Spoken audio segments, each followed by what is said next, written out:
et bienvenue dans une nouvelle vidéo. Alors aujourd'hui on se retrouve dans une vidéo vie de maman. Ça fait longtemps que je vous en ai pas sorti une et bien là l'idée m'est venue pour le thème dans un live que j'ai fait un soir avec vous.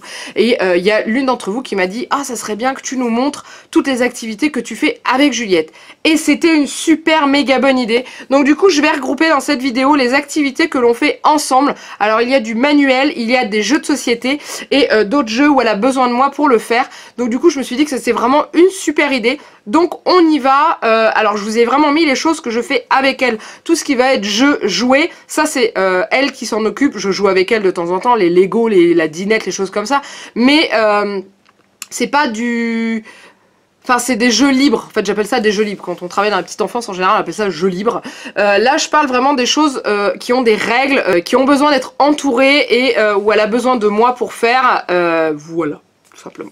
Donc on y va, on va commencer avec une de ses plus grandes passions. Vous le voyez dans les vidéos, elle aime beaucoup. Bon je vous le montre pas à chaque fois qu'on en fait parce qu'autrement vous me diriez mais tu passes ta vie à faire ça. Ce que je vais faire c'est qu'en même temps que je vais vous expliquer, je vais vous montrer, j'ai pris tout à côté de moi, le principal. Comme ça je peux vous montrer. Donc sa première passion c'est... Vous en serez douté, la pâte à modeler. Donc du coup, là, j'ai une boîte, toujours avec le code là. Là, j'ai une boîte là et comme vous l'avez vu dans ses cadeaux d'anniversaire, elle a eu énormément d'accessoires et de pâte à modeler que j'ai rangé là-dedans parce que je ne garde pas les boîtes à part celle-ci parce que c'était sa première et que je ne savais pas où ranger sa pâte à modeler. Donc là-dedans, on retrouve vraiment un peu tout ce qu'elle a eu à son anniversaire. Je vais pas tout vous détailler parce que autrement la vidéo elle va durer 3 heures. Mais en gros, il y a les petits pots de pâte à modeler et il y a aussi les petits accessoires pour jouer et faire à manger surtout parce que Juliette elle adore préparer des petites choses à manger pour ses bébés. Moi ça me fait trop marrer, je trouve ça trop mignon. Et ça on le fait bien entendu toutes les deux, je la laisse pas toute seule avec la pâte à modeler. Je préfère être avec elle, il y a des fois je ne fais rien, je la regarde mais en général elle me dit maman on fait ça, maman on fait ça. Voilà, c'est un moment de partage qu'on a toutes les deux. Et ce que j'aime bien avec la pâte à modeler c'est que ça permet à l'enfant de faire travailler son imaginaire et aussi de découvrir des nouvelles textures parce qu'il n'y a pas à dire, la pâte à modeler c'est quand même particulier à manipuler et tout. Au début elle voulait pas y toucher et au fur et à mesure de lui montrer, de lui expliquer, et ben on en est arrivé au stade où et maintenant elle est accro à la pâte à modeler, à la molélé comme elle dit hein. Et donc voilà, donc ça c'est vraiment l'idéal. À partir de 2 ans c'est plutôt sympa, un petit peu avant on peut commencer vers 18 mois. Avant au début c'est juste pour la manipulation mais l'enfant fait rien. Là par contre elle commence à faire les formes, à faire les gâteaux, à couper, à rouler etc. Donc ça c'est vraiment top. Ensuite on passe à sa deuxième passion qui est devenue cette passion là depuis qu'elle va à la crèche et qu'elle en fait, parce qu'avant elle ne voulait pas, c'était la peinture. Et encore 6 mois de ça, on pouvait pas lui sortir de la peinture, elle voulait pas mettre ses doigts dedans. Et là maintenant c'est une passion aussi, donc on a celle-ci, c'est la marque Jeco. Je sais pas si vous voyez bien, voilà. Je l'ai acheté, on l'a acheté l'année dernière pour son premier Noël. C'est une peinture à doigts, utilisée avec des rouleaux et tout. Donc moi je sais que j'agrémente. Hein. Là il y a pas longtemps, je lui ai acheté des petits pinceaux et tout, mais au début elle faisait ça juste avec ses doigts parce qu'elle aime bien, elle aimait bien. Elle aime toujours patauger dans la peinture. Mais je vous dis, il y a 6 mois de ça. Fallait pas lui parler, on lui mettait un doigt dans la peinture, elle se mettait à hurler parce que c'était sale et que du coup bah elle voulait pas quoi. Alors que maintenant elle adore, alors elle est encore un peu chochotte parce qu'elle a les mains sales et tout, mais on lui dit c'est pas grave, on va aller laver ça après et tout. Et résultat, mais ça marche très très bien.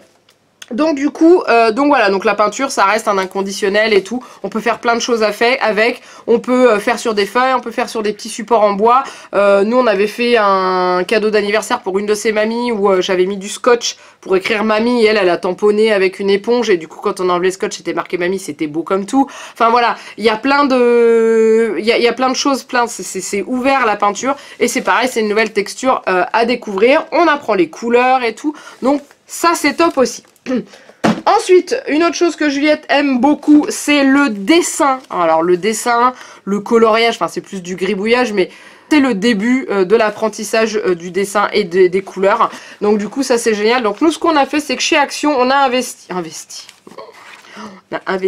1,99 € dans un calepin de feuilles blanches. Alors oui, vous pourriez me dire ouais mais tu peux utiliser des feuilles de brouillon et tout ça. Ouais je sais, on l'a fait au début. Sauf que elle adore se trimballer son cahier, elle l'ouvre par terre à n'importe quelle page et hop elle fait du dessin dessus, elle le referme, elle le met sous son bras. Donc Ça va, ça coûte quasiment rien et sachant qu'on laisse les feuilles dedans, elle les réutilise, elle redessine dessus et tout, donc voilà. Et dedans, bah vous voyez, elle a des endroits où elle a, je sais pas si vous allez voir avec la luminosité toute pourrie que j'ai aujourd'hui, je pense pas. Elle s'en sert pour faire des stickers dedans et tout, donc ça je vous en reparlerai aussi après. Et elle nous demande souvent de dessiner avec elle. En général, en ce moment, son plaisir, c'est de nous demander de dessiner un truc et après elle le gribouille. Parce qu'elle dit que c'est pas beau.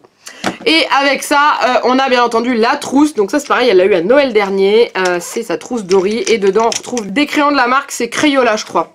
Ouais c'est ça, c'est la marque Crayola. Ça aussi on les avait commandés sur Oxybul. C'est pareil, vous les trouvez un peu partout. Et puis dedans elle a d'autres crayons, elle a des pastels qu'elle a eu dans des restos et tout. Enfin bref, et c'est sa petite trousse à elle. Et je peux vous dire qu'il n'y a jamais un crayon qui traîne à part celui-ci qui est le bleu, qui est sa couleur préférée, hein, qu'on vienne pas me dire que les filles ça aime que le rose. Oui je sais, c'est parce que je l'ai jamais habillée en rose qu'elle aime pas le rose. Non non, le bleu parce que Dory est bleue, tout simplement, et que ça a été son premier amour.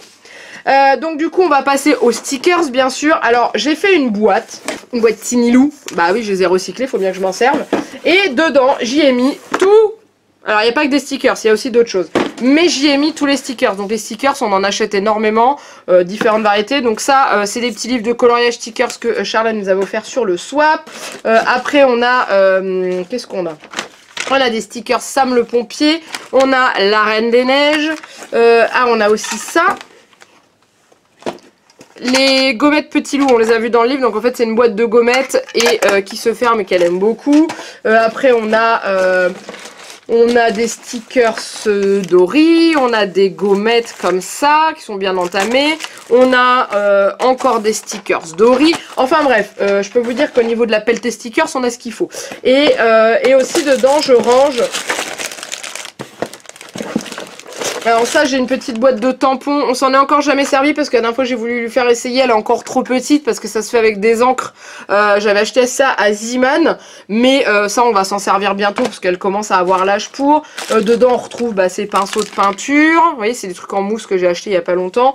Des petits rouleaux pour faire de la peinture, enfin bref. Ça c'est sa boîte à fourre-tout stickers, mais il y a principalement du stickers dedans.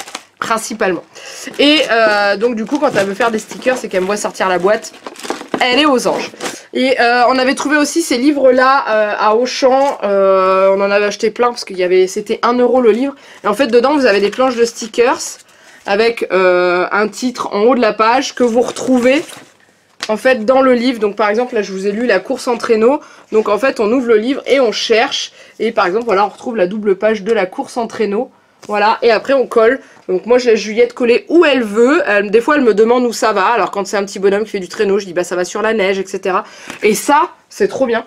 Et du coup j'ai fait le plein parce que c'était 1 € le petit magazine. Donc j'en ai acheté 4, j'en ai un 5e qui traîne aussi.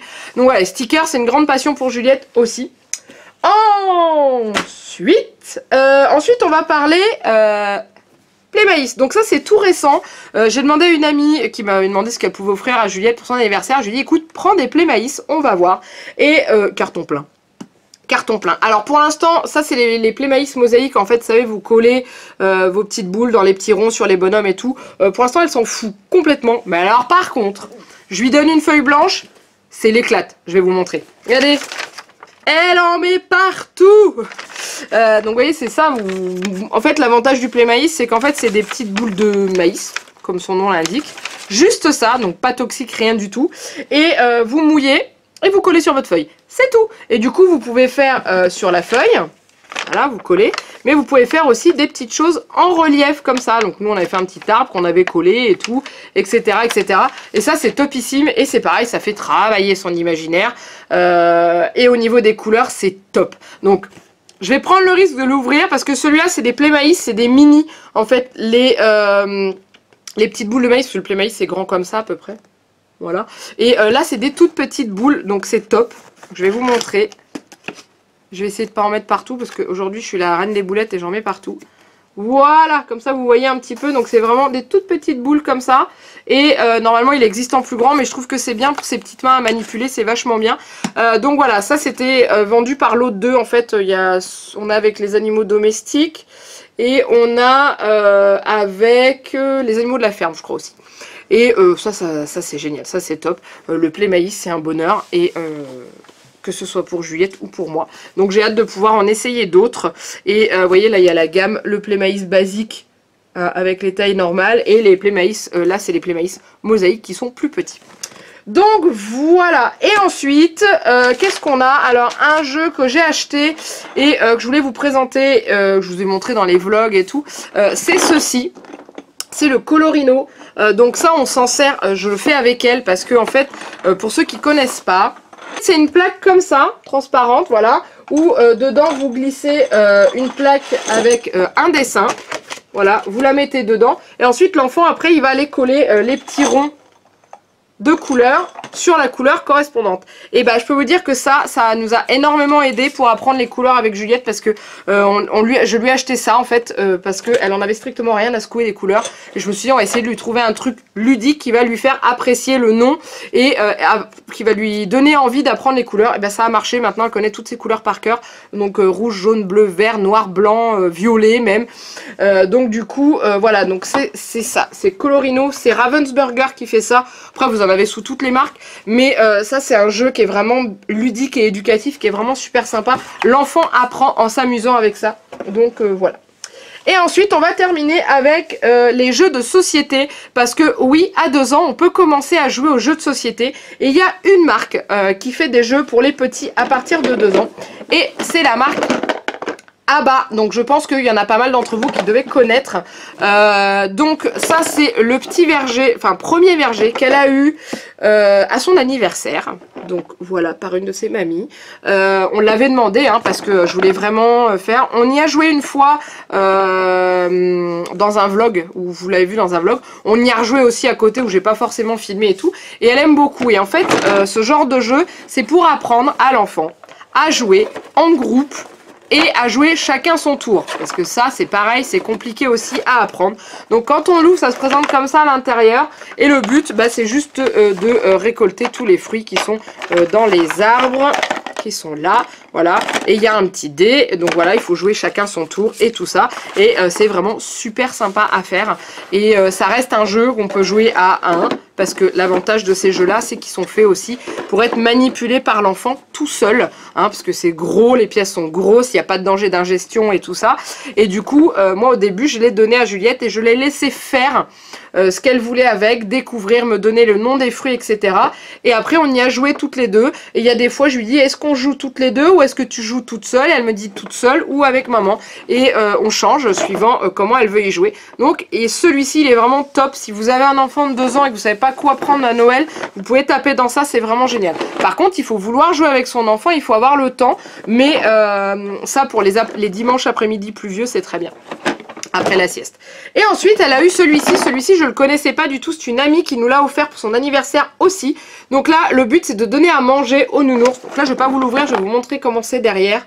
Voilà, on le met dans la boîte en fait le nounours, on met les ingrédients dans son assiette, on lance le dé et on lui donne à manger.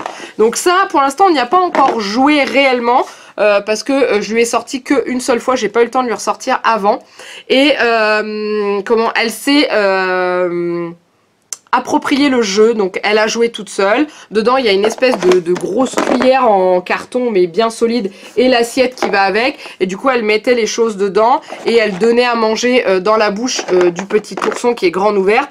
Et en fait ça apprend à l'enfant à manipuler la cuillère bien droite, parce que si on la penche un peu, ce qu'il y a dedans ça tombe, etc. etc.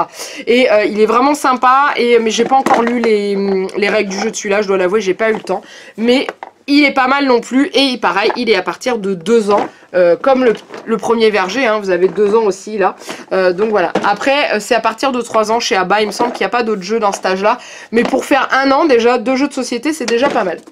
Donc voilà, je vous ai fait le tour, je vous ai résumé vraiment les choses avec lesquelles on joue régulièrement, et les choses aussi que Juliette apprécie. Hein. Là, tous les jeux que je vous ai montrés, les jeux créatifs, les choses comme ça, c'est pas moi qui lui impose. En général, quand c'est un moment où je veux passer avec elle et où je veux jouer avec elle, je lui dis à quoi tu veux jouer. Est-ce que tu veux faire de la peinture? Est-ce que tu veux faire de la pâte à modeler? Est-ce qu'on colle des autocollants? Est-ce qu'on fait des stickers? Enfin, ou est-ce qu'on fait du Playmaïs, etc., etc. Et c'est elle qui choisit, c'est elle qui décide. Et des fois, ça arrive qu'en une semaine, on fasse toujours de la pâte à modeler ou de la peinture, etc., etc., ou que du dessin et tout. C'est vraiment elle qui décide. Il faut faut jamais leur imposer aux enfants ces jeux-là parce qu'ils vont se lasser et après ils vont mettre le jeu de côté, ils vont plus vouloir y jouer parce que c'est si ça devient une obligation pour eux, ça va pas aller. Donc bon, nous on lui propose, elle choisit, alors en général c'est la pâte à modeler qui gagne, donc des fois quand elle choisit tout le temps la pâte à modeler, je lui dis tiens, t'as pas envie plutôt d'essayer ce jeu-là, regarde, il y a ça dedans, et elle regarde, elle me dit soit oui, soit non. Si elle me dit non, on prend ce qu'on a vu et tout, mais il faut réussir à guider son enfant sans qu'il se sente obligé de choisir le jeu que vous avez envie de faire. Il faut savoir que c'est des jeux pour votre enfant et c'est pas vous qui choisissez, mais lui. Donc voilà, mais je vous ai mis un panel de ce qu'on fait avec lesquels on joue et ça aide, et c'est vrai qu'au niveau du vocabulaire, ce genre de jeu ça aide quand même plutôt bien. Il y en a beaucoup qui me disent ah Juliette elle parle bien et tout, mais c'est vrai qu'on lui a toujours parlé depuis toute petite et qu'on joue pas mal avec des jeux où on verbalise énormément dessus et c'est très important.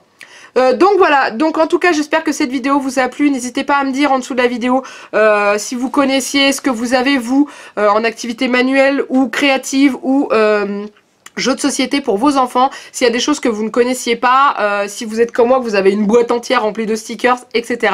N'hésitez pas à liker et à vous abonner à la chaîne, et en attendant il me reste plus qu'à vous faire plein de gros bisous, et de vous dire à très bientôt pour une prochaine vidéo. Bye bye.